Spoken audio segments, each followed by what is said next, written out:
CBS 매거진 2부 시작합니다. 올해 6.13 지방선거와 함께 광주 서구가 국회의원 보궐선거가 치러지는데요.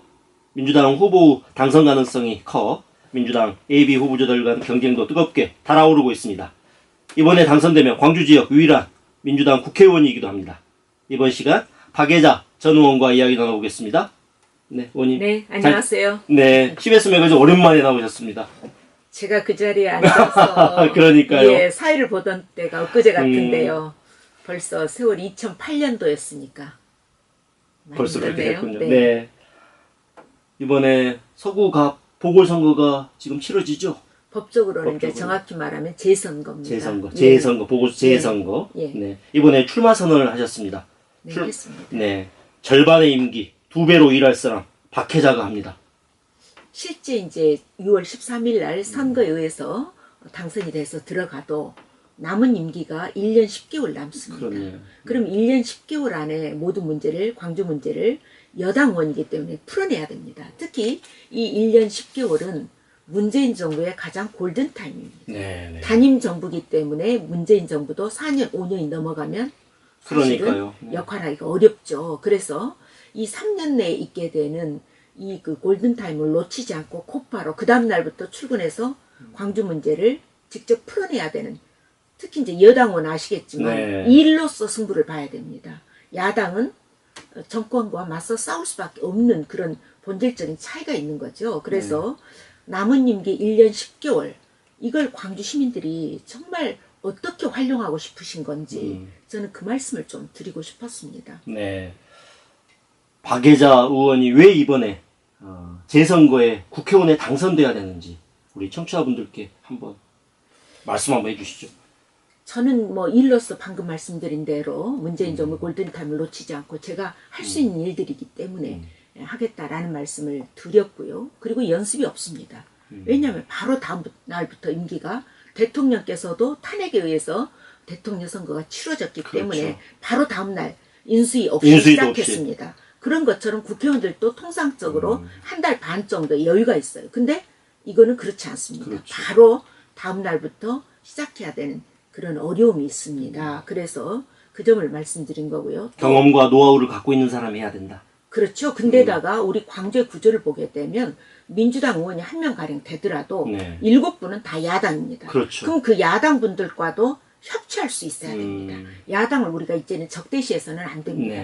광주 문제는 같이 손잡고 풀어내야 되는 거잖아요. 그러려면 그분들과도 잘 협치할 수 있는 사람이 누구겠느냐라는 걸 제가 여쭤보고 싶은 거죠. 그리고 또 그분들이 또 국민의당 소속이었다가 이번엔 당이 바른미래당, 민평당으로 다 나뉘어 있고 네, 또 쪼개져 있습니다. 그분들과의 또 앙금이 많이 남아 있잖아요. 네. 그러나 저는 그분들과 제가 예전에는 한 당이었어요. 한 당이었으니까. 또 제가 시당위원장을 지냈습니다. 그래서 그분들도 알고 있어요. 그래서 어찌 보면 우리가 당과 관계없이도 우리 광주 문제를 푸는 데는 저는 손잡을 때는 손잡아야 된다라는 생각을 합니다. 그것이 시민들을 위해서 저희가 공복으로서 일하는 것이다. 그렇게 생각합니다. 또 특히나 이번에 당선되시면 광주의 유일한 여당 의원이시잖아요. 네, 그렇게 됩니다. 그렇기 때문에 이 광주의 현안과 관련해서 직접 청와대와 그리고 이 민주당 지도부와도 뭔가 또 싸울 땐 싸우고 협상할 때는 협상하고 이런 힘이 있어야 되잖아요. 이제 저는 그 국회의원이라는 자리를 이렇게 생각을 합니다. 지금은 여당이기 때문에 가령 들어가게 되면 정부 각 부처하고 광주하고 제가 그 채널이 돼줄 겁니다. 그래서 우리 광주 문제를 풀기 위해서 가령 국토부가 필요하다. 국토부 장관과 연결을 할 겁니다. 또 문체부 장관과 연결을 할 겁니다. 또 청와대와 연결하는 통로가 돼주는 겁니다. 그래서 여당 의원이라고 하는 것은 어떤 문제를 자기가 풀어나가는 게 아니라 그 채널과 통로로서 역할을 해야 된다는 생각을 가지고 있습니다. 지역위원장은 사퇴하셨습니까? 사퇴했죠. 네. 바로 왜냐하면 당원 단계에 따라서 네. 재보궐선거 지역이 되는 경우에는 즉시 사퇴하게 지역위원장을 됐습니다. 사퇴하게 돼 있군요. 그날 오후에 바로 그 중앙당에서 뭐 자료를 보내왔어요. 사퇴하라고. 사퇴해서 썼습니다. 네. 뭐 2년 전 아픈 이야기 좀 해보겠습니다. 2년 전에 민주당을 지켰었는데 국민의당이 다 당선이 됐었잖아요.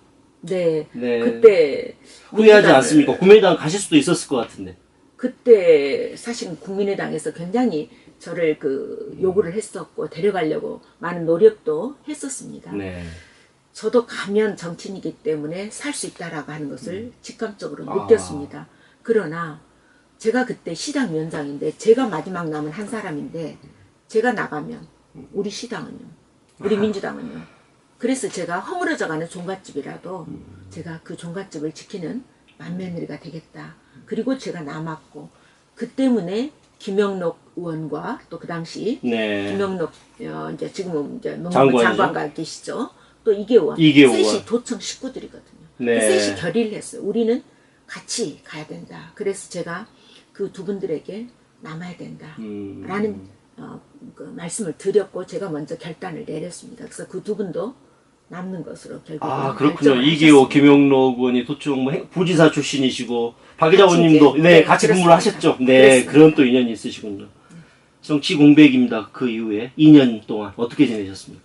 2년 동안 제가 처음에는 이 시간을 어떻게 보낼까 참 고민스러웠습니다. 네. 그런데 곧바로 촛불정국이 시작됐고 촛불정국에 관여를 했고 또 그 당시 문재인 대통령의 그때서 사실은 부르셨어요. 네. 그래서 그 후보 캠프에 그 당시에 합류해달라 문재인 해서 대통령 민주당 후보가 선출된 이후인가요? 이전입니다. 경선 기간 중에. 네, 16년에 그러니까 저는 9월부터 음, 캠프에 실질적으로 들어갔어요. 경선 캠프에 합류를 하셨군요.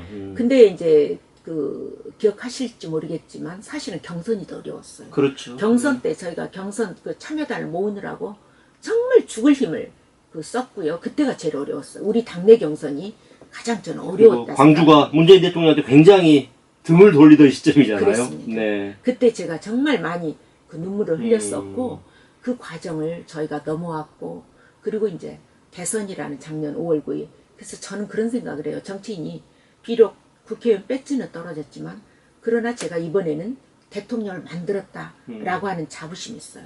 2012년에는 제가 국회의원 배지는 처음으로 달았지만 그해 12월에 있었던 대통령 선거는 사실은 패배했습니다. 네. 그때 기억하실지 모르겠지만 2000그 박근혜 대통령. 초에 네. 제가 국회 그 정문 앞에서 천배를 했어요. 아. 국민들께 사죄하는. 왜냐하면 우리가 적극적으로 노력했지만 대통령을 당선시키지 못했기 때문에 저희 탓이다라고 하면서 천배를 했던 그런 그 기억이 있습니다. 네.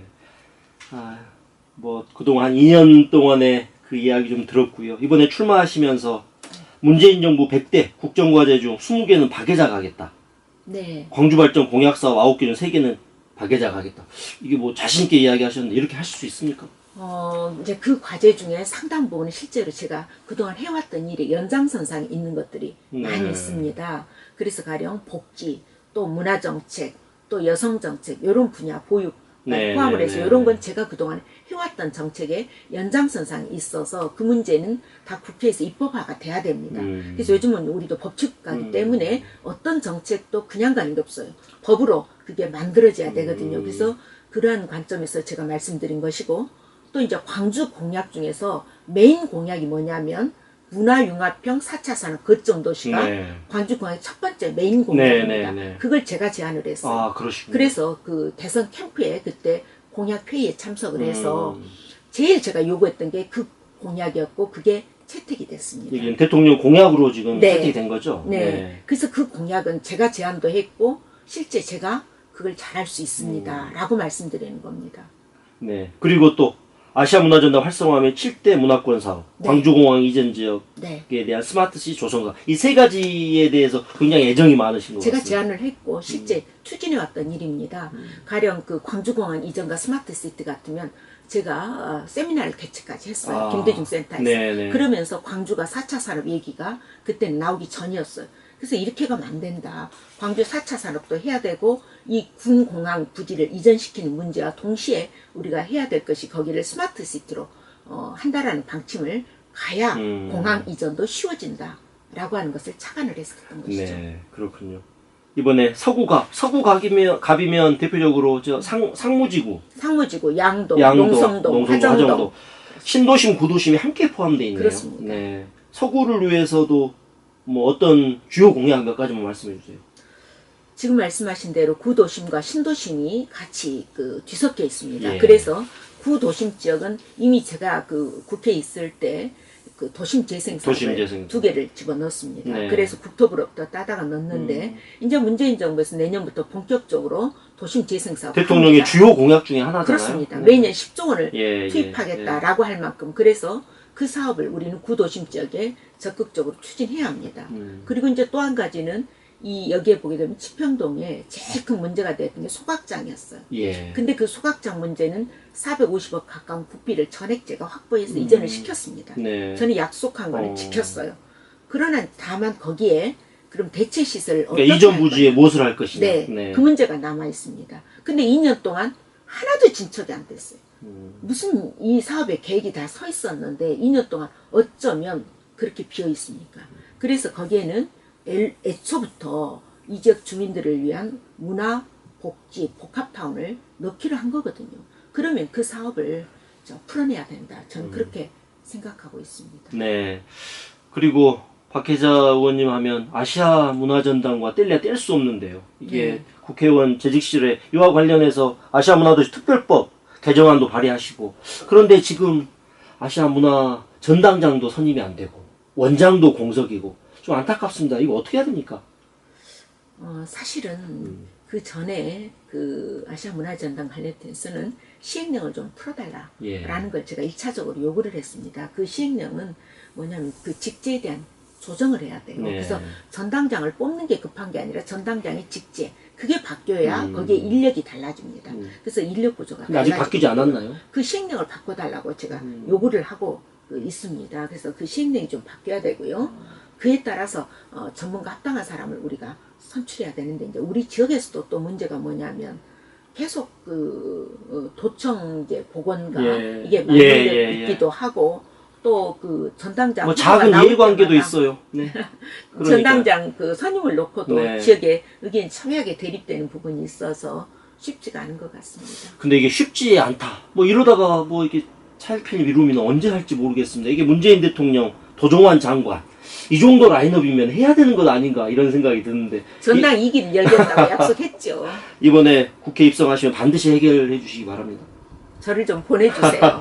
제가 해결해 내겠습니다. 네, 벌써 뭐 시간이 다 됐는데 이번 6.13 지방선거와 함께 치러지는 뭐 이번에 재선거 네. 어떤 의미가 있다고 생각하세요? 이번 재선거는 문재인 정부를 성공시킬 거냐 그리고 문재인 정부의 성공을 광주의 성공으로 과연 연결시킬 수 있을 것이냐가 저는 관건이다 그렇게 봅니다. 네. 그래서 문재인 정부의 성공을 시키고 그 성공을 광주의 성공으로까지 연결시키는 그런 역량을 가진 사람이 여당 의원으로서 가치가 있다 그렇게 봅니다.